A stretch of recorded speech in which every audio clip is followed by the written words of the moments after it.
him. We got information that an individual had entered a home and looked like he was actually chasing after a female with a gun in his hand. There were occupants in the residence that was under construction, and by the time we got there, the occupants had left, except for what we believe to be a female and the subject in the house, is what we were told. So as our two deputies approached the residence, they witnessed and encountered a male holding a gun and holding what looked to be a woman against her will. Of course, they immediately gave commands. Upon sight with us and contact with us, the individual departed and ran into the house immediately.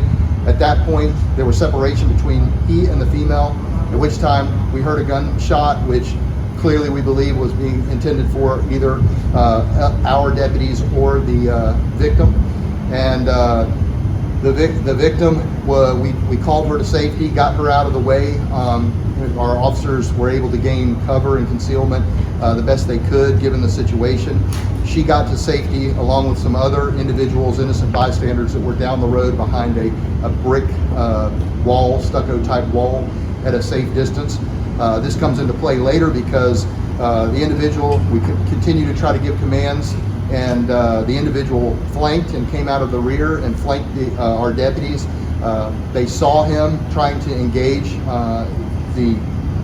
what we believe to be his ex-wife, or his soon-to-be ex-wife, his estranged wife, and she was over there with those other bystanders behind what we thought was safety, but he was shooting at them. Our deputies engaged him after giving him commands, and he fired on our deputies. Our deputies returned fire, which ultimately resulted in the individual being hit several times and ultimately resulted in the death of that individual. And so we had supervision come on scene. They did an incredible job of controlling the situation, but what should be noted is that these deputies, despite the unimaginable trauma of the situation and going on and the stress of a violent encounter like that, they held their composure. And what needs to be noted is the training that these individuals take was paramount in the safety of those citizens that they were there to protect, as well as herself. They had poise, composure like I've never seen, like a 20-year veteran. And one of these individuals was out of field training for one day. The other one's only been on our agency for about a year and a half.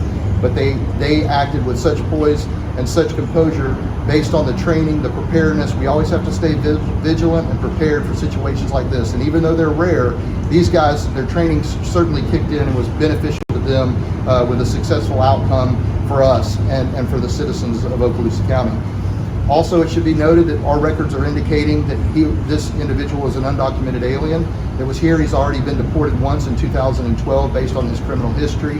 And my big question is, how does someone like that get a gun? How does someone like that enable to be able to have a gun to do a violent act like that? And why is the person even here? So those are the takeaways for me.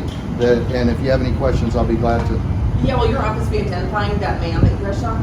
We have identified him the best we can. Frankly, I mean, that's a great question because we don't really know who he is. I mean, he's here, what looks to be an undocumented alien, so we believe we've identified him.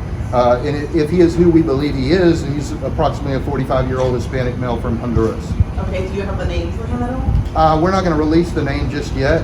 And frankly, I mean, we do have what we believe to be him. And we have him documented in our system. He's been arrested for no driver's license in the past in 2021. Like I said, he's been deported before, but we're working with the federal agencies to try to confirm his identity for sure.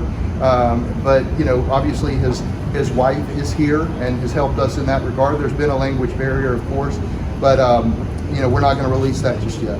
Do you know if you have a history of any calls responding to anything involving that couple?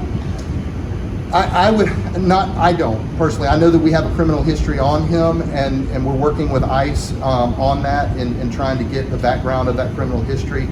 We do know that he was deported, and usually that's a negative interaction with law enforcement in some capacity. I don't know what he did to get deported before in 2012. He's supposedly been in this area for almost 20 years. He did get arrested or charged from us from driving with no license in 2021. You described, I want to make sure I'm interpreting correctly, that when he came out of the house, he was firing at where the people were sheltered in a structure nearby, It right? wasn't a structure, it was a wall that we felt was a safe place. It was, I would guess it was at least 70 shot at our deputy first. Our deputy returned fire, and then the second deputy engaged him, and ultimately he was hit multiple times. How much time passed from when they arrived on scene to when he was shot dead? I mean, I'd have to pull the tape to be exact, but I would say from the time he was shot and to the time that we arrived on scene, I would say less than 2 minutes. Because he was barricaded into the home by himself. You know, first and foremost, I would be remiss if I didn't say this. Our deputies are safe. Our citizens are safe. That's first and foremost.